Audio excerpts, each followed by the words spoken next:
What's up, YouTube? Team Movies here with the new film Once Upon a Time in Hollywood in theaters this week.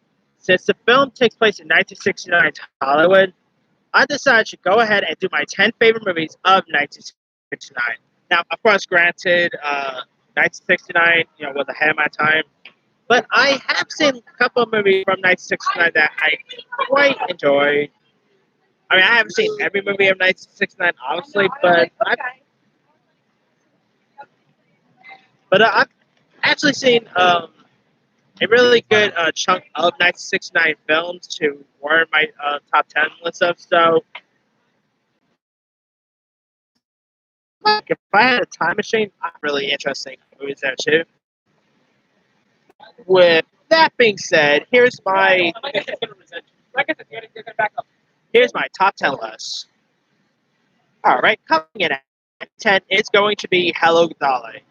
Now, the film stars Barbara Streisand as a enchanting widow named Dolly Levy, and the film takes place in 1890s New York. And Barbara Streisand's Dolly Levy character is a socially turned matchmaker, and so her latest clients end up seeking assistance, and they are like pretty much they are all on the content creators, and you also got Walter Matthau, who plays a character who plays like a a millionaire named Horace Vanu Gelder, and you also got a young artist named Ambrose, played by Tommy Tune, who's pretty much Tommy Tune is like in love with Horace's niece, played by Joyce Emmett, and so like Deli pretty much wants to ends up scheming and so like her scheme involves Horace's oil employees as well as a New York hat maker, and she like tries to cover up like her own secret romantic designs as well. Like it's also a musical. Like it's not really one of the best musicals of all time, nothing like that. But I still quite enjoy it. I mean, I saw this once time on TCM. Barbara Streisand. Who doesn't love Barbara Streisand? She's a doll. I mean, she's a great actress, great singer, and she was great in Hello Dolly. Walter Matthau, I mean, was great. I mean, the character of Dolly, isn't that likable to be honest with you? But Barbara Streisand plays that role really well, and it's probably I believe she's got an Oscar nomination for this the performance, if I'm not mistaken. And of course, they also brought Hello Dolly to Broadway with Bette Midler, so there's that. But yeah, if you guys never seen Hello Dolly yet, go check. I think you'll enjoy it.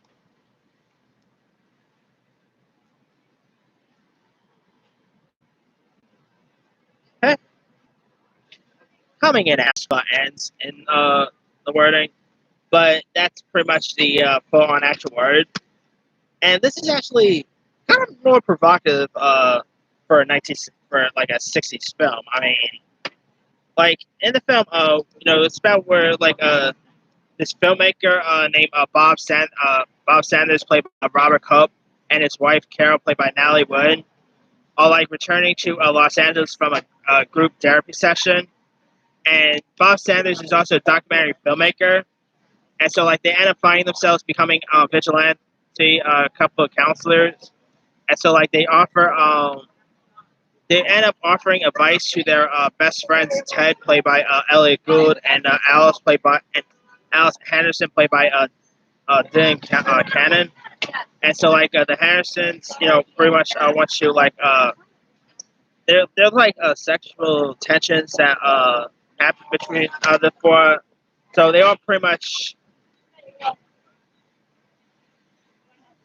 so they pretty much all have like a very risque tensions between all four of them. And it's actually like the movie got released in 1969, and I'm surprised how many sexual based movies there was in that era. I mean, I didn't really expect that era really allow stuff like this, but yeah, it's a pretty decent and risque film. I mean, Natalie Wood, I believe it was one of Natalie Wood's last film before she passed away. I think. Gotta double check. And the movie was also rated R, which it's kind of interesting. I mean, there wasn't that many R-rated films of that era, but and I mean, if this movie got released today, it probably would have been given an NC-17 rating, to be honest. Yeah. But yeah, this film was pretty great, and I like the chemistry between the four leads. Uh, Elliot Gould, who doesn't love Elliot Gould? He's always great. I mean, Dylan Cannon is great. Like, yeah, it's a really good little film. I mean, if you guys never seen Bob and Carol and Ted and Alice, it's a really good film. I mean, pretty risque, but good.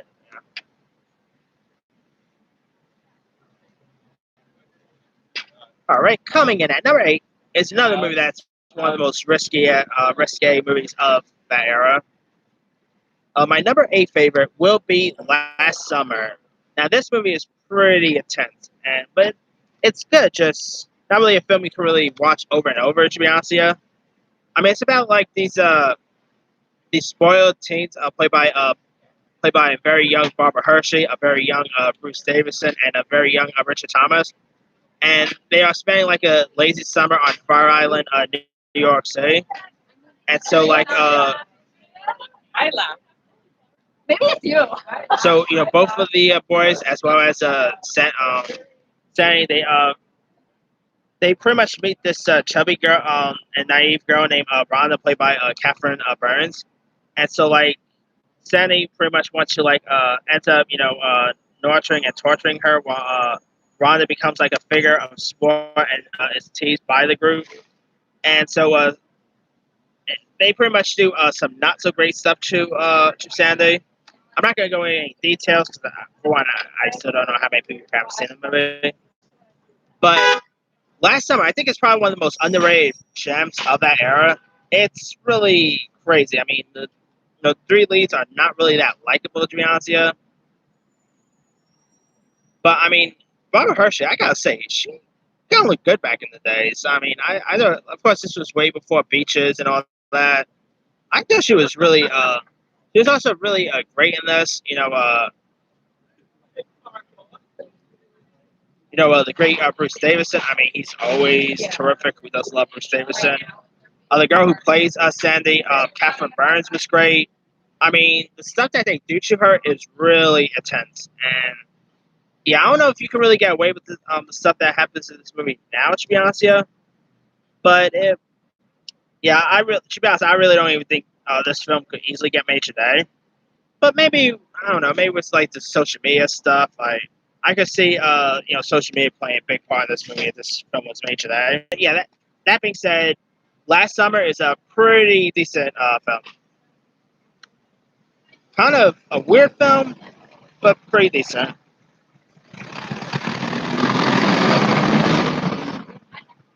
All right, coming in at number 7 is going to be Sweet Charity.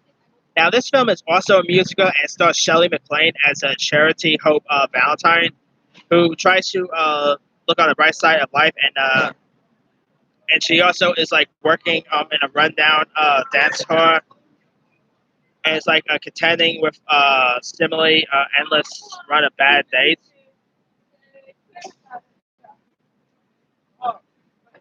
And so like so determined to find love, she ends up falling for a actor named Vittorio Badell, played by Ricardo Montalban. And so like their romance ends up being all too brief, and Charity also finds herself like stuck in an elevator with the reserve Oscar Lindquist, played by John McMartin. And so like she ends up falling for this guy as well. So it's kind of like a love triangle film.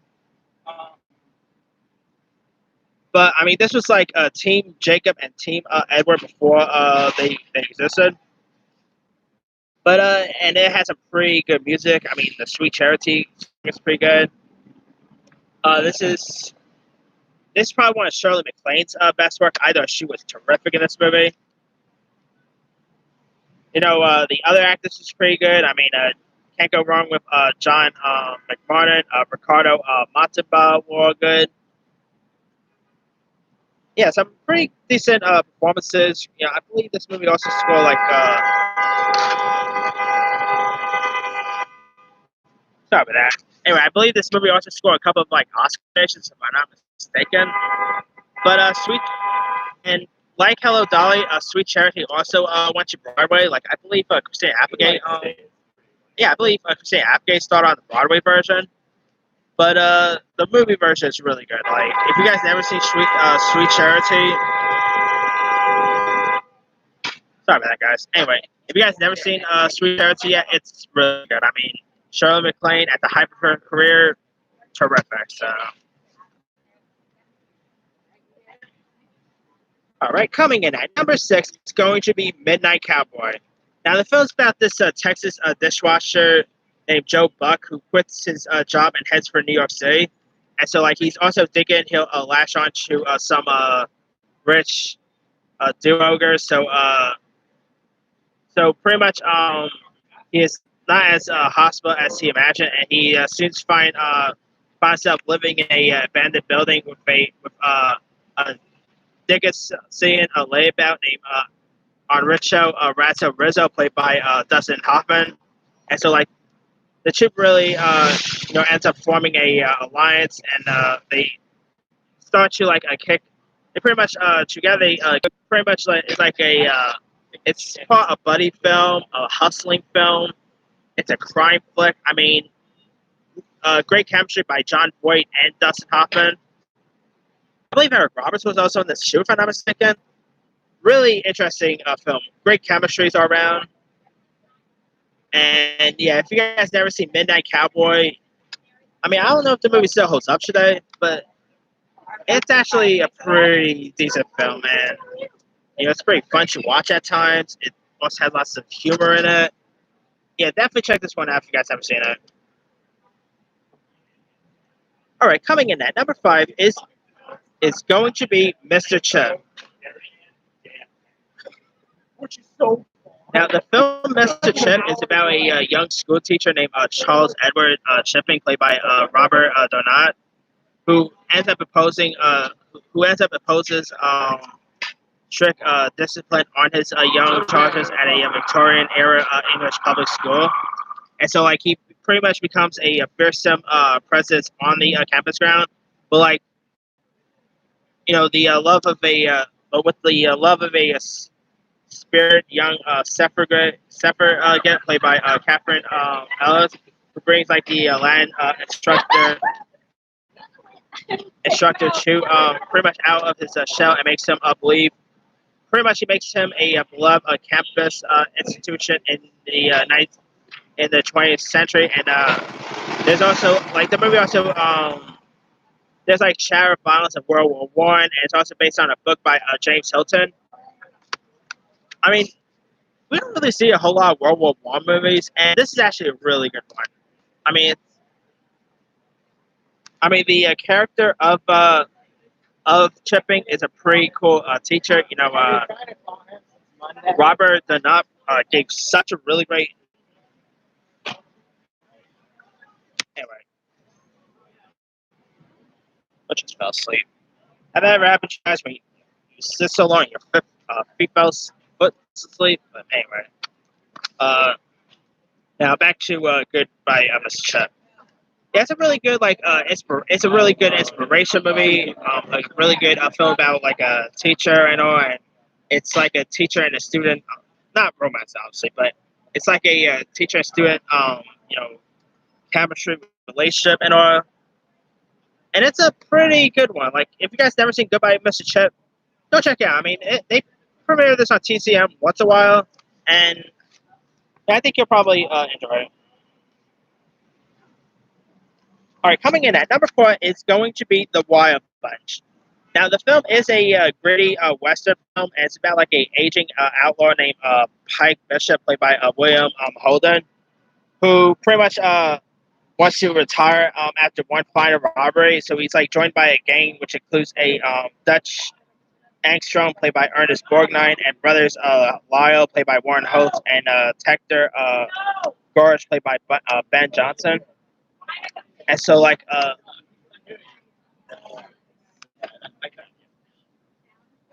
about that. Anyway, so Bishop ends up discovering that the heist is, It's like all set up, orchestrated, and like parts by his old partner, Dick Doran, played by Robert Bryan.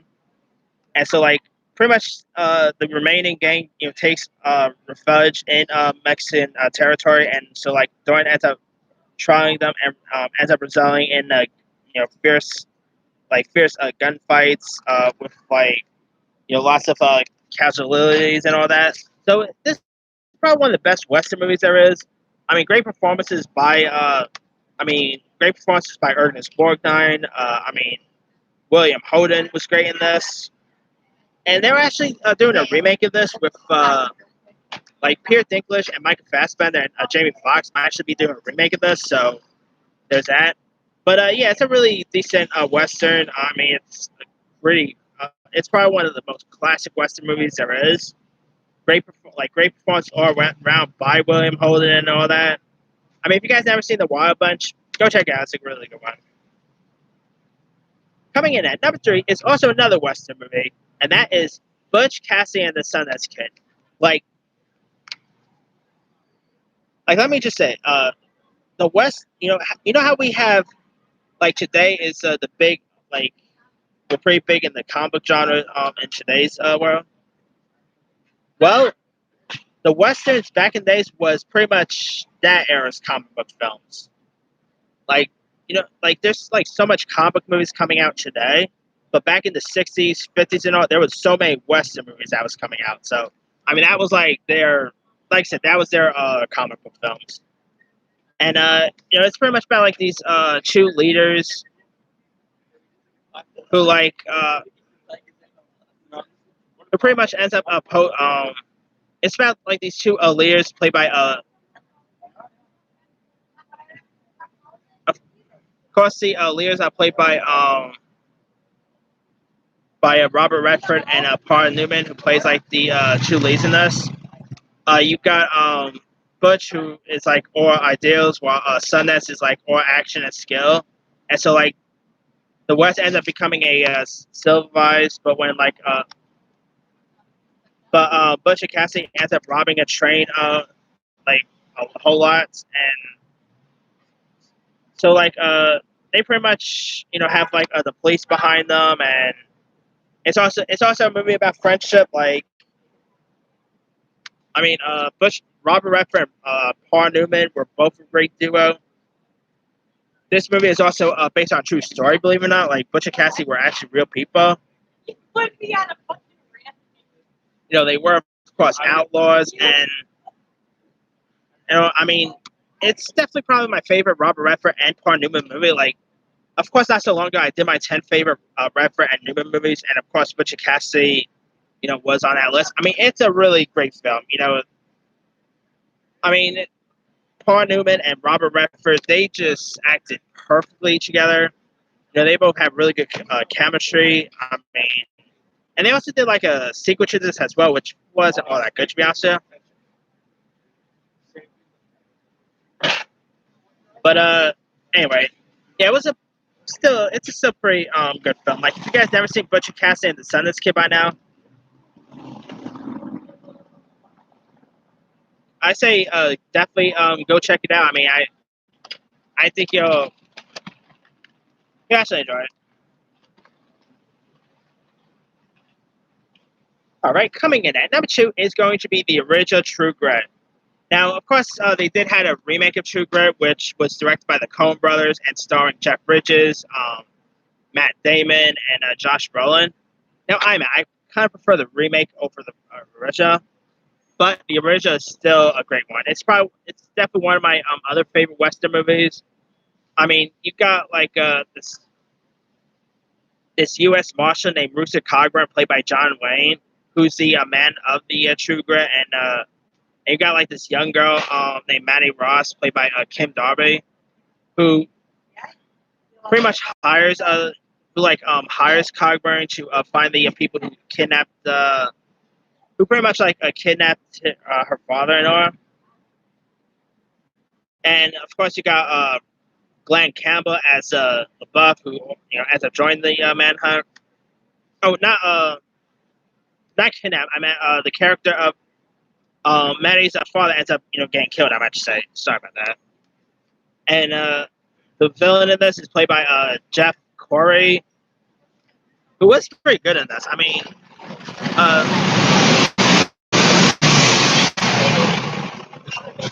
Josh Brolin actually played the character in the remake, while Jeff Bridges played Richard Cogburn, and Haley Steinfeld played Maddie in the remake. But the original True Grit is definitely a really great western. Great performance. Like, it's definitely my favorite John Wayne performance. One of these days I'll probably do my 10 favorite John Wayne films, and definitely True Grit will be on that list because it's a great one. It's a really gritty western. I believe Jeff Bridges also played the character again, if I'm not mistaken, in like a follow-up spin-off and all. But the original True Grit definitely still holds up. It's definitely a really great flick. And it's a film about vengeance and yeah, and also Kim Darby I thought was really good in this film. If you guys never seen the original True Grit, go check that one out. It's a really great one, and the remake is actually pretty good too. Okay, my number one favorite movie in 1969 is going to a motorcycle film, and that's going to the classic Easy Rider. We're like these, Harley riding hippies played by Pierre Fonda and Dennis Hopper ends up playing a drug deal in Southern California, and so like they travel across country in search of a spiritual truth, and there they also meet like another motorcycle rider played by Jack Nixon who decides to hitch with them, and this is also a film about friendship, and it's a really great road trip movie. I really like the chemistry between Fonda, Nicholson, and Hopper. They were really great in this. The motorcycle ride was pretty cool. The whole film of course, takes place on the road, and it's a really good one. It's definitely out of all the movies on this list, I think Easy Rider is the one that really holds up today. Like lots of people now still probably knows what Easy Rider is. Maybe not everyone. If I ask a random person in the street what Easy Rider is, they probably won't know the answer. Like, you probably won't give me a great answer, but I guess not everyone knows what Easy Rider is, but it's still really a great one.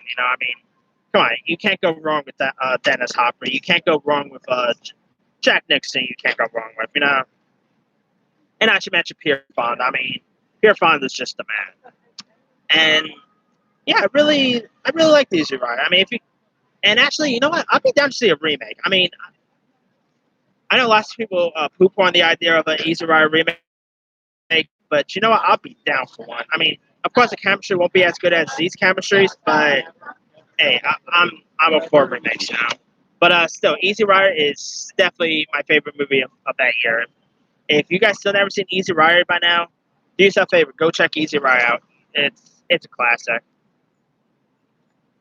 All right, that's pretty much it. Let me do the quick rundown. Number 10, Hello Dolly. 9, Bob and Carol and Ted and Alice. 8, Last Summer. 7, Sweet Charity. 6, Midnight Cowboy.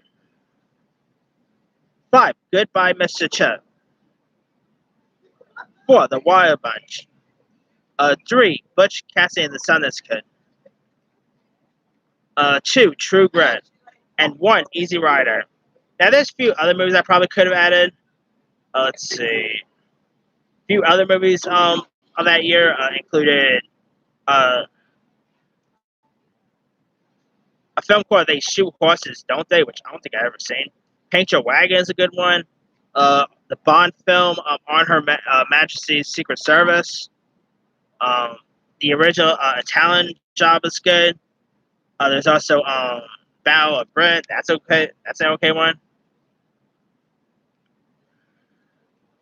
There's a movie called Maroon, which actually I think I've seen that on TCM the other night. It was not that good. Another John Wayne movie, The Undefeated. Topaz. Take the Money and Run with Woody Allen. A Boy Named Charlie Brown I probably could have added too. Who just doesn't love Charlie Brown? Come on. But yeah, that's some pretty good movies. That one of these movies, by the way, turned 50 this year. I feel old, and I wasn't even born around that year. So yeah. But that's pretty much it. Let me leave you guys. What is this here? See movies? Sign off.